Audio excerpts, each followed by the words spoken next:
വാക്കാൽ ഒരുറപ്പ് മറ്റാർക്കും കൊടുക്കാതിരിക്കുക. തെറ്റിക്കേണ്ടി വന്നാൽ അതിനേക്കാൾ അസ്വസ്ഥമായ മറ്റൊന്നുണ്ടാവില്ല. വൈക്കം മുഹമ്മദ് ബഷീറിൻ്റെ മനോഹരമായ നോവൽ ബാല്യകാലസഖിയിലെ വാക്കുകളാണിത്. Heartbreak, past romance, forlorn love തുടങ്ങിയ വാക്കുകൾ നൊസ്റ്റാൾജിയ ആവുന്ന ആധുനിക കാലഘട്ടത്തിൽ രണ്ടു വ്യക്തികളുടെ ജീവിതങ്ങളിലെ ആത്മസംഘർഷങ്ങളും പരസ്പരമുള്ള അവരുടെ കൂടിച്ചേരലുകളും അതിൽ നിന്നുള്ള തിരിച്ചറിവുകളുമാണ് ഇത്തിരി നേരം എന്ന സിനിമയുടെ കോർ പ്ലോട്ട്. ഈ സിനിമയുടെ ഏറ്റവും വലിയ പ്രത്യേകത എന്നത് ഈ സിനിമ ഫ്ലാഷ് ബാക്കുകൾ സംസാരിക്കുന്നില്ല എന്നുള്ളതാണ്. മാധ്യമപ്രവർത്തകനായ അബ്ജോദ് വർഗീസിൻ്റെ നിർത്താതെ ഓടിയ ഓട്ടങ്ങൾ എന്ന കുറിപ്പിനെ അവലംബമാക്കിയാണ് ഈ സിനിമയുടെ തിരക്കഥ വിശാഖ് ശക്തി ഒരുക്കിയിരിക്കുന്നത്. റോഷൻ മാത്യുവും സെറിൻ ഷിഹാബുമാണ് ഈ സിനിമയിലെ പ്രധാന കഥാപാത്രങ്ങളെ അവതരിപ്പിച്ചിരിക്കുന്നത്.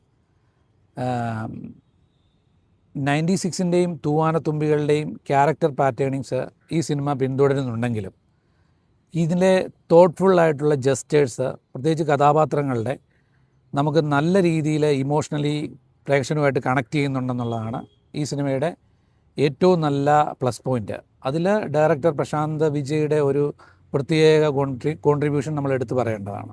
നന്ദു, ആനന്ദ് മന്മഥൻ, ജിയോ ബേബി തുടങ്ങിയവരാണ് പ്രധാന കഥാപാത്രങ്ങളെ ആയിട്ട് അവതരിപ്പിച്ചിരിക്കുന്നത്. ഇവരുടെ ക്യാരക്ടർ പ്രസൻറ്റേഷൻ വളരെ ജനറസ് ആയിട്ടുള്ള ഒരു ആക്ടിങ് ശൈലിയാണ് നമുക്ക് ഫീൽ ചെയ്തത്. രാകേഷ് ധരൻ്റെ ക്യാമറ തിരുവനന്തപുരം നഗരത്തിൻ്റെ രാത്രി സൗന്ദര്യത്തെ വളരെ റെസ്പ്ലൻഡൻ്റായിട്ട് ഒപ്പിയെടുത്തിട്ടുണ്ട്. ബേസിൽ CJയുടെ മനോഹരമായ ഗാനങ്ങളും പശ്ചാത്തല സംഗീതവും പ്രേക്ഷകനെ ഒരു പരിധിവരെയെങ്കിലും സിനിമയിലെ പിടിച്ചിരുത്താൻ സഹായമായിട്ടുണ്ട്. ഈ സിനിമയുടെ പൊളിറ്റിക്കൽ കറക്റ്റ്നെസ്സും എടുത്തു പറയേണ്ടതാണ്. കോളേജ് കാലത്തെ തീപാറിയ സമയത്ത് കമ്മ്യൂണിസവും പിന്നീട് ജീവിക്കാൻ കമ്മ്യൂണിസം കൊണ്ട് പറ്റില്ല എന്ന് പറയുന്ന നായകനും, എന്നാൽ ഞാനിപ്പോൾ കമ്മ്യൂണിസ്റ്റായിട്ട് തന്നെ ജീവിക്കുന്നു എന്ന് പറയുന്ന നായികയും ഇന്നത്തെ കാലഘട്ടത്തിൻ്റെ അടയാളപ്പെടുത്തുന്ന മുഖങ്ങളാണ്.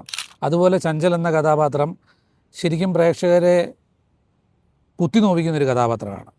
അത് ക്യാരക്ടേഴ്സിനെ പലരെയും കുത്തിനോവിക്കുന്നുണ്ട്. പക്ഷേ ഈ കഥാപാത്രത്തിന് ഒരു തിരസ്കാര ഘട്ടം വരുമ്പോൾ അദ്ദേഹം സ്വയം അനുഭവിക്കുന്ന ഒരു വിമ്മിഷ്ടം അത് സിനിമയിൽ വളരെ നന്നായി അവർ പ്രസൻറ്റ് ചെയ്തിട്ടുണ്ട്. പ്രണയത്തിൻ്റെ ആഴം വളരെ ഡീപ്പ് ഡെപ്തായിട്ട്, ഡിവോട്ടഡായിട്ട് പ്രേക്ഷകർ സ്വയം തീരുമാനിക്കട്ടെ എന്ന രീതിയിലാണ് ഈ സിനിമ അവസാനിക്കുന്നത്. അത് തീർച്ചയായും ഒരു മാറ്റത്തിൻ്റെ തുടക്കമായിട്ടൊക്കെ നമുക്ക് കാണാൻ സാധിക്കും. ഇതൊരു സ്ലോ പേസ്ഡ് മൂവിയാണ്. വളരെ കുറച്ച് ക്യാരക്ടേഴ്സ് മാത്രമേ ഈ സിനിമയിലുള്ളൂ. പക്ഷേ മികച്ച ക്യാരക്ടേഴ്സിൻ്റെ പ്രകടനം നല്ലതാണ്. പക്ഷേ ഇത് എല്ലാ പ്രേക്ഷകരെയും പൂർണ്ണമായിട്ടും തൃപ്തിപ്പെടുത്തുന്ന ഒരു സിനിമയാണെന്ന് ഞാൻ അവകാശപ്പെടുന്നില്ല. എന്നാൽ പോലും എന്നെ സംബന്ധിച്ച് എനിക്കിത് സിനിമ പൂർണ്ണ സാറ്റിസ്ഫൈഡാണ്. നഷ്ടപ്രണയങ്ങൾ എപ്പോഴും അൺറിക്വറ്റഡ് ആയിരിക്കും.